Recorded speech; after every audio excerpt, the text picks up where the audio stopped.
नमस्ते। भारत एक्सप्रेस देख रहे हैं आप। आपके साथ मैं हूं रोहित पोखरियाल। एक आईपीएस जिसने जिंदगी को अलविदा तो कह दिया, लेकिन उसकी मौत के बाद जब सुसाइड नोट से सच सामने आया तो सड़े हुए सिस्टम की तस्वीर सामने आई। उसके सुसाइड नोट में 1, 2, 3, 4 नहीं बल्कि 8 बार उसके सुसाइड के पीछे के जिम्मेदारों के नाम है। और एक नाम ऐसा कि जो खुद उस महकमे की जिम्मेदारी लेकर बैठा था, डीजीपी शत्रुजीत कपूर। उन पर आरोप लगाते हुए आईपीएस वाई पूरन कुमार ने मौत को गले लगा दिया, लेकिन उसके बाद एफआईआर में उनका जिक्र नहीं होने से यह साफ है कि उन्हें बचाने की पुरजोर कोशिश हो रही है।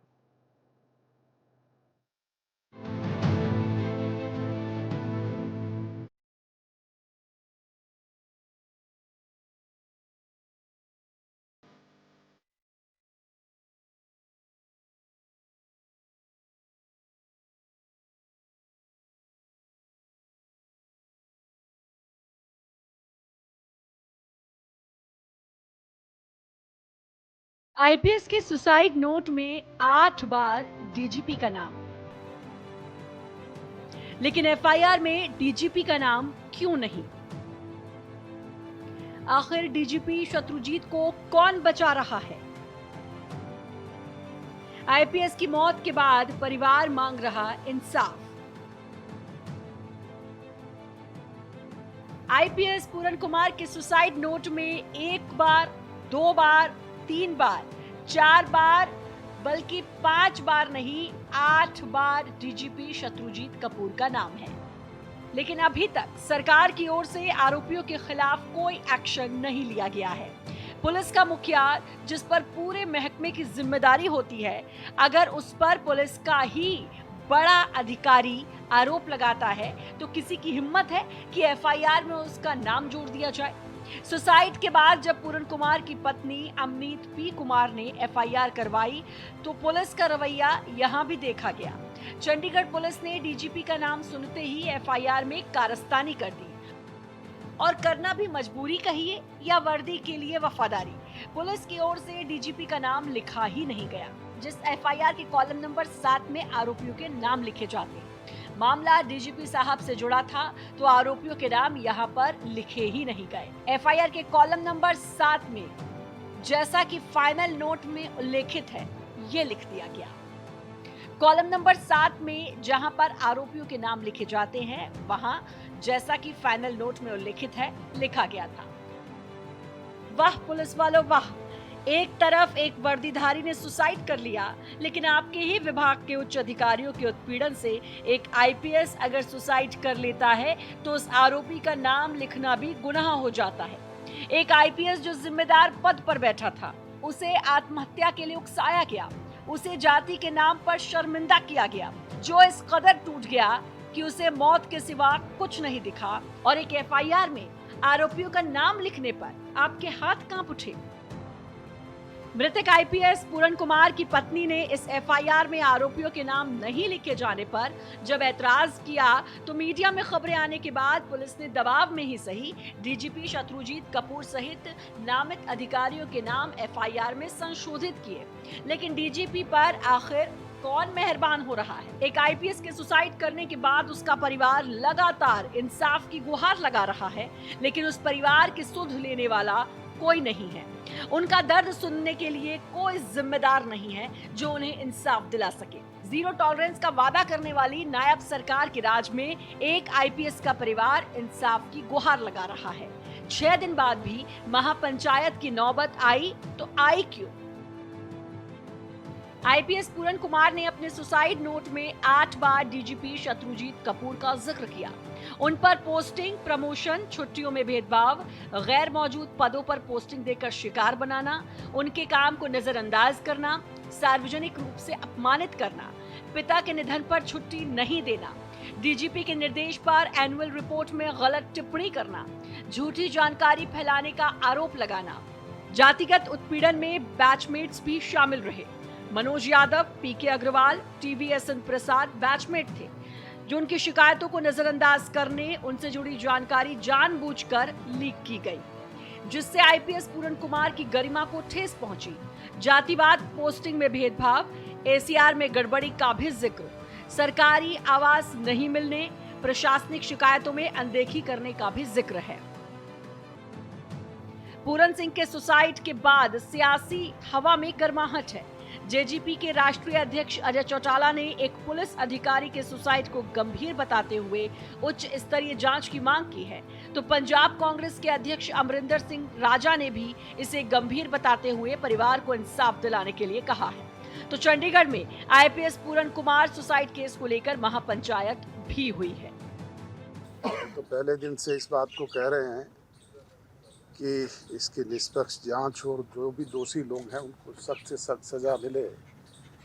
आज जिन लोगों के खिलाफ एफआईआर दर्ज हुई है उनके खिलाफ सरकार को एक्शन लेना चाहिए।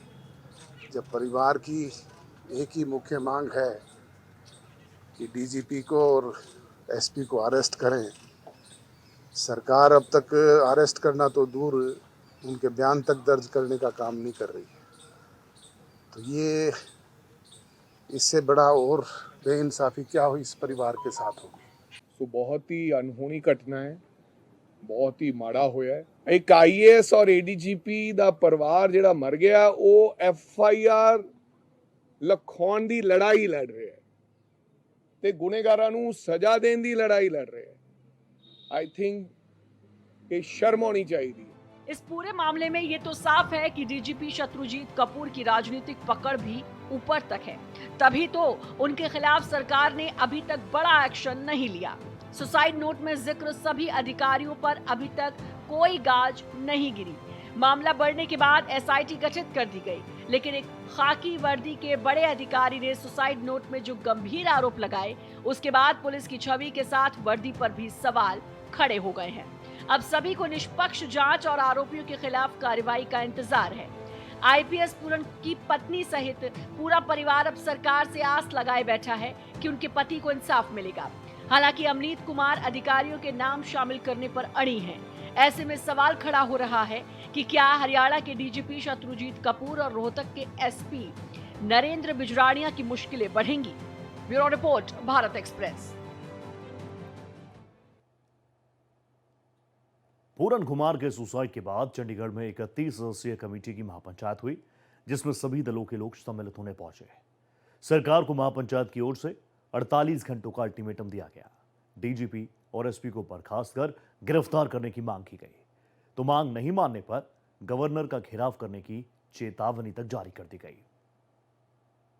वाई पूरन कुमार आत्महत्या मामले में जो 31 सदस्यीय कमेटी बनी थी और जो महापंचायत आज सेक्टर 20 के रविदास मंदिर में होने वाली थी, ये देखिए ये रविदास मंदिर है और यहीं अभी थोड़ी देर पहले बैठक समाप्त हुई। उसके बाद लोग वहाँ से निकले नारेबाजी करते हुए और यहाँ पर चंडीगढ़ पुलिस ने उन्हें समझाया बुझाया, शांतिपूर्वक तरीके से नारेबाजी करने के बाद लोग वापस चले गए। उन्होंने चंडीगढ़ प्रशासन को और हरियाणा सरकार को एक अल्टीमेटम दिया है कि 48 घंटे के अंदर हरियाणा के डीजीपी को हरियाणा सरकार बर्खास्त करे और रोहतक के एसपी को साथ ही साथ चंडीगढ़ प्रशासन जो है, पुलिस प्रशासन और चंडीगढ़ के जो एडमिनिस्ट्रेटर हैं वो कार्रवाई करें कि गिरफ्तारी हो डीजीपी रोहतक के एसपी को। ये मुख्य मांगे हैं। आप देखिए पूरे रिलैक्स मोड में है चंडीगढ़ पुलिस। यहाँ अब जो भीड़ थी वो ख़त्म हो चुकी है। जो सारे पुलिस के जवान यहाँ पर ड्यूटी पर लगे हुए थे, अब यहाँ शांतिपूर्वक जो यहाँ बैठक हुई, महापंचायत हुई, उसको शांतिपूर्वक अब ये समापन करने के बाद अब ये जो ड्यूटी होती है शाम को, फिर वो अब अपने अपने वापस जो पोस्टिंग है उस पर चले जाएंगे। लेकिन कुल मिलाकर जो महापंचायत हुई उसमें 1000 की संख्या में लोग आए और जिस तरह का दावा कमेटी कर रही थी उस तरह से जो सभी समाज के लोगों के आने की, तो सभी समाज के लोग आए और अपनी अपनी बातें रखी। चंडीगढ़ सेक्टर 20 रविदास मंदिर से कैमरामैन विनोद प्रकाश के साथ ओम प्रकाश राय, भारत एक्सप्रेस। तो बड़ा सवाल यही है, पूरन को इंसाफ कब? उनका फैमिली, उनकी परिवार, उनकी धर्मपत्नी इस लड़ाई को आगे और किसी भी स्तर तक ले जाने के लिए पूर्ण रूप से तैयार है। कुछ ग्राफिक्स हैं वो भी मैं आपके सामने रखता हूं, क्योंकि इस पूरे मामले में क्या कुछ हुआ है वो मैं आपको बताता हूं। देखिए, सबसे पहले वो खबर 7 तारीख को आई थी। 7 अक्टूबर को चंडीगढ़ में अपने ही घर पर पूरन जी ने अपनी आत्महत्या कर ली थी। अपनी सर्विस गन से उन्होंने खुद को गोली मार ली थी और उसके बाद से ही अब तक आप देखेंगे तो 7 तारीख से अब तक हर दिन कुछ ना कुछ अपडेट हो रहा है। देखिए, चंडीगढ़ सेक्टर 11 के घर में बेसमेंट में उनका शव मिला था। उस वक्त उनकी धर्मपत्नी घर पर नहीं थी। 8 पेजेस का सुसाइड नोट भी मौके से बरामद हुआ, जिसमें कई ऑफिसर्स का नाम निकलकर सामने आया है। 8 आईपीएस और 2 आईएएस पर टॉर्चर करने का आरोप। आप समझिए, मैन इन यूनिफॉर्म, ये वो लोग हैं जो आपकी और मेरी सुरक्षा के लिए सुरक्षा को सुनिश्चित करते हैं। अंदर खाने कितनी सड़ा है, कितना सड़ा हुआ सिस्टम है। 3 आईपीएस 12 आईपीएस के खिलाफ एफआईआर दर्ज हुई है। इसमें भी आप जान रहे हैं, जब एफआईआर दर्ज हुई तो पुलिस महकमे के ऊपर कितना प्रेशर रहा। चंडीगढ़ पुलिस ने सभी के खिलाफ, जिन जिन के नाम थे, आखिरकार उन सभी के खिलाफ एफआईआर दर्ज कर ली है। आत्महत्या के लिए उकसाने का मामला, अलग अलग धाराओं में, बीएनएस की अलग अलग धाराओं में केस दर्ज किया गया है। सुसाइड नोट में नामित लोगों पर एफआईआर दर्ज हुई है।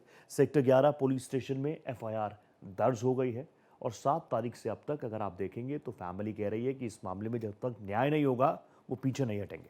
इस जांच के लिए 6 सदस्यीय एसआईटी टीम का, स्पेशल इन्वेस्टिगेटिव टीम का गठन कर दिया गया। आईजी पुष्पेंद्र कुमार की अध्यक्षता में एसआईटी का गठन हुआ है और आप जानते हैं इस पूरे मामले में काफ़ी हाई प्रोफाइल मामला है। पूरन कुमार के शव का अभी तक पोस्टमार्टम नहीं हुआ है। शुरुआती दौर में फैमिली मना कर रही थी। शुरुआती दौर में फैमिली कह रही थी कि जब तक हमें आश्वासन नहीं मिलेगा तब तक हम किसी भी चीज़ के लिए आगे नहीं बढ़ेंगे। परिवार की सहमति मिली। आप जानते हैं इस पूरे मामले में खुद सूबे के मुख्यमंत्री, चीफ मिनिस्टर नायब सिंह सैनी सामने आए। उन्होंने कहा हम पीड़ित पक्ष के साथ खड़े हैं। उनकी सरकार उनके साथ ही कह रहे हैं हम पीड़ित पक्ष के साथ खड़े हैं। तो ऐसे में धीरे धीरे केस आगे बढ़ता जा रहा है। अपने सर्विस रिवॉल्वर से खुद को गोली मारी, बेसमेंट में डेड बॉडी मिली। धर्मपत्नी उस वक्त घर पे थी नहीं, वो भी अधिकारी हैं, वो नायब सिंह सैनी के साथ बाहर थी, अपने काम में थी। और जब वापस आई और जब सुसाइड नोट आया, 8 पेजेस का ये सुसाइड नोट, जिसने बता दिया कि अंदर खाने क्या कुछ चल रहा है। अब पूरे देश में आप देख रहे होंगे लगातार रिएक्शंस आ रहे हैं। ये पंचायत बुलाई गई, वहां पर भी अपनी मांगे रखी गई। सरकार को अल्टीमेटम दिया गया कि इस मामले में अगले 48 घंटों में सख्त से सख्त एक्शन लीजिए, बड़े से बड़ा एक्शन लीजिए, तभी जाकर यहां से कुछ बात बन पाएगी। पूछ रहे हैं डीजीपी और एसएसपी पर कार्रवाई कब होगी। उनकी बर्खास्तगी की मांग यहां से की गई है। सीएम सैनी इस पूरे मामले को लेकर काफ़ी ज़्यादा संवेदनशील हैं और वो भी जानते हैं कि किस तरीके का ये पूरा मामला है, कितना हाई प्रोफाइल है। ये बात हर कोई समझता है कि अधिकारियों से लेकर, सरकार से लेकर, पुलिस प्रशासन के ऊपर जब इस तरह का हाई प्रोफाइल केस हो तो कहीं ना कहीं समाज का भी एक प्रेशर रहता है। अब अभी तक क्या है, पोस्टमार्टम पीएम नहीं हो पाया है। पूरन के शव का पोस्टमार्टम अब तक नहीं हो पाया है। हरियाणा के डीजीपी शत्रुजीत कपूर का नाम सुसाइड नोट में भी है। रोहतक एसपी नरेंद्र विजय राणिया का तबादला हो गया है, उनका नाम भी इस सुसाइड नोट में था। शुक्रवार को सीएम सैनी ने इसी मामले को लेकर मंथन चिंतन भी किया था और नायब सिंह सैनी ने कहा था कि निष्पक्ष कार्रवाई होगी। एक डेलीगेशन भी पूरन के परिवार से मिला और क्योंकि इस मामले में एसआईटी का भी गठन हुआ है तो एसआईटी भी अपनी इन्वेस्टिगेशन को आगे बढ़ा रही है, ये आश्वस्त कर रही है। सरकार से लेकर पुलिस प्रशासन तक हर कोई इस वक्त ये आश्वस्त कर रहा है कि इस पूरे मामले में क्रिस्टल क्लियर जांच होगी। जो फैक्ट्स एंड फिगर आएंगे उसी के आधार पर आगे की कार्रवाई को अंजाम दिया जाएगा।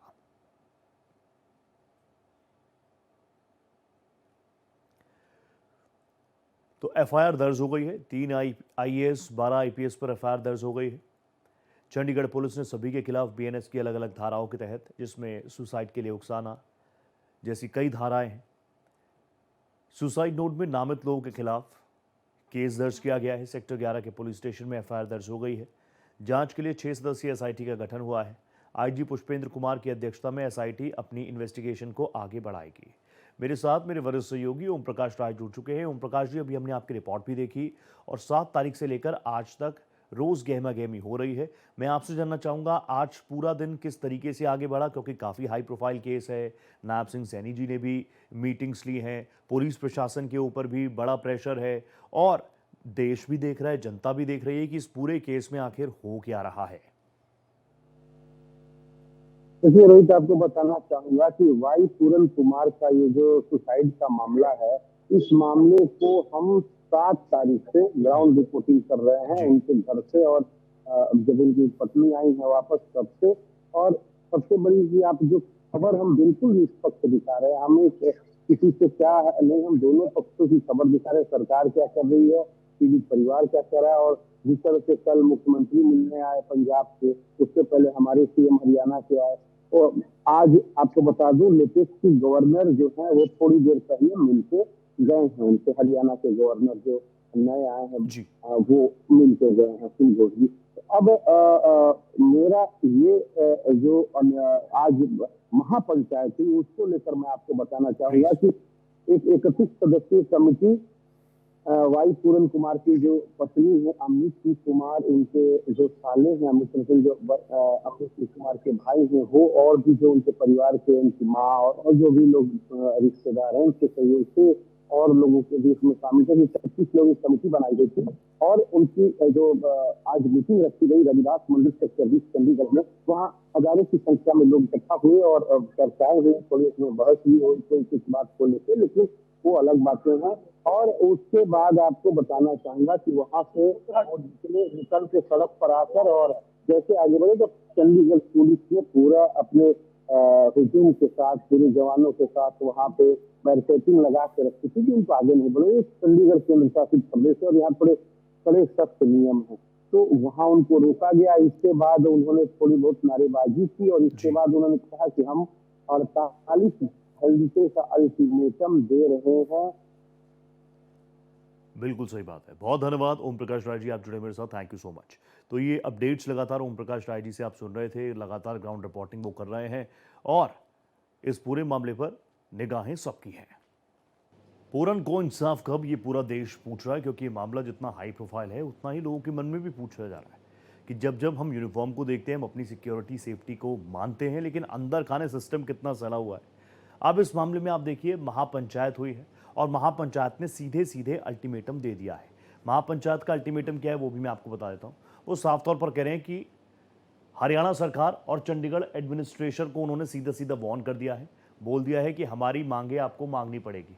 48 घंटे दे दिए हैं, 48 घंटों में आपको जल्द से जल्द फैसला लेना है। सरकार के सामने गेंद सरकार के पाले में। बड़ी मांग क्या है? डीजीपी और एसपी को सस्पेंड किया जाए, उनको बर्खास्त किया जाए। ये इस महापंचायत से बड़ी मांग निकल कर आई है। इसके अलावा वो कह रहे हैं कि इनकी सिर्फ सस्पेंशन नहीं, गिरफ्तारी भी चाहिए।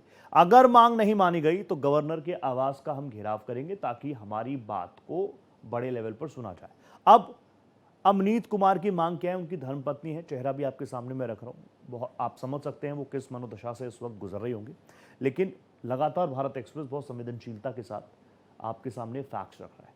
किसी भी परिवरजन की यही मांग होगी कि एफआईआर में सभी अधिकारी उन लोगों के नाम जोड़े जाएं जो 8 पेज का सुसाइड नोट पूरन लिख कर गए हैं। जिन जिन अधिकारियों के नाम उसमें हैं उन सभी के नाम एफआईआर में दर्ज होने चाहिए। SC/ST एक्ट के तहत इस मामले में कार्रवाई होनी चाहिए, इन्वेस्टिगेशन आगे बढ़नी चाहिए। आईपीएस पूरन की मौत पर मोर्चा कौन कौन खोल चुका है? कांग्रेस की तरफ से खुद राहुल गांधी जी ने भी इसको लेकर ट्वीट किया है। तो कांग्रेस इस मामले पे कह रही है कि निष्पक्ष कार्रवाई होनी चाहिए, चीजें सामने आने चाहिए। जेजेपी कह रही है कि हम परिवार के साथ खड़े हैं। भीम आर्मी कह रही है कि क्योंकि ये हमारे समाज से आते हैं, दलित समाज से आते हैं, तो ऐसा करेंगे आप इनके साथ। वाल्मीकि समाज के लोग लगातार उतर रहे हैं और जो महापंचायत हुई है ना उसमें तमाम लोग आए हैं। वो कह रहे हैं कि पढ़ लिख कर इतने आगे बढ़े इस दिन के लिए। ये हाल है क्या देश में? तो अब महापंचायत सीधे सीधे अल्टीमेटम दे चुकी है। ग्राउंड रिपोर्टर मेरे सहयोगी ओम प्रकाश राय 7 तारीख से लगातार ग्राउंड पर डटे हुए हैं और बहुत ही संवेदनशीलता के साथ रिपोर्टिंग कर रहे हैं।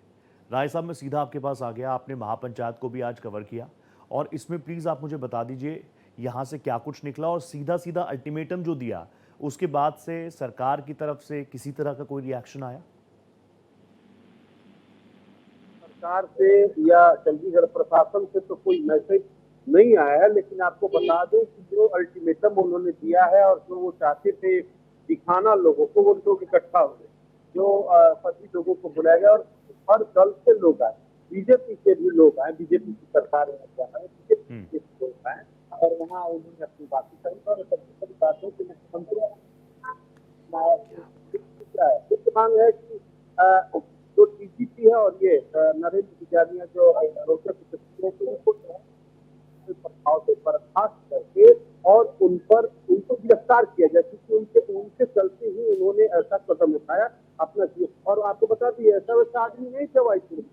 IIM के स्टूडेंट अहमदाबाद, सोच लो, आप सपना होता है IIM अहमदाबाद में एडमिशन लेना और वहां से IPS करना। IPS करने के बाद PhD की है इन्होंने बाबा साहब भीमराव अम्बेडकर पर। और जो आदमी डॉक्टरेट करता है वो खुद को गोली मारता है, क्या हो रहा होगा रोहित, आप समझ रहे हो बात को।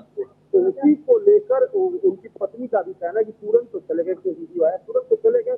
अगर उनकी शरीर है, अगर सरकार जाती करना चाहती तो ले जाए, हमें कोई वो नहीं है, लेकिन हम इंसाफ उनके लिए लड़ेंगे जब तक उनमें जान है। और मेरे से खुद बात हुई अमित पी कुमार की, मैं बता दूं, उन्होंने कहा था कि पूरन गया नहीं है, अमित पी कुमार, अमित पूरन कुमार मैं अभी हूँ और नाम निकली नहीं देंगे। तो इस तरह की बातें 2001 बैच की वो IAS अफसर है, वो IPS अफसर है। और जो देखिए आज जो पंचायत ने भी जो अल्टीमेटम दिया है वही चीज का है। 48 घंटे बाद चंडीगढ़ में क्या होगा, और यही सुन लो आप, हरियाणा के बॉर्डर सील हो रहे हैं, लोगों की जांच हो रही है, जो आ रहे हैं लोग, उसके बाद आप समझ लो।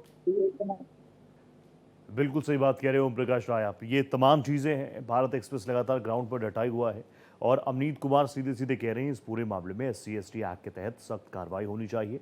FIR में उन सभी अधिकारियों के नाम होने चाहिए जिनके नाम सुसाइड नोट में पूरन लिख कर गए हैं।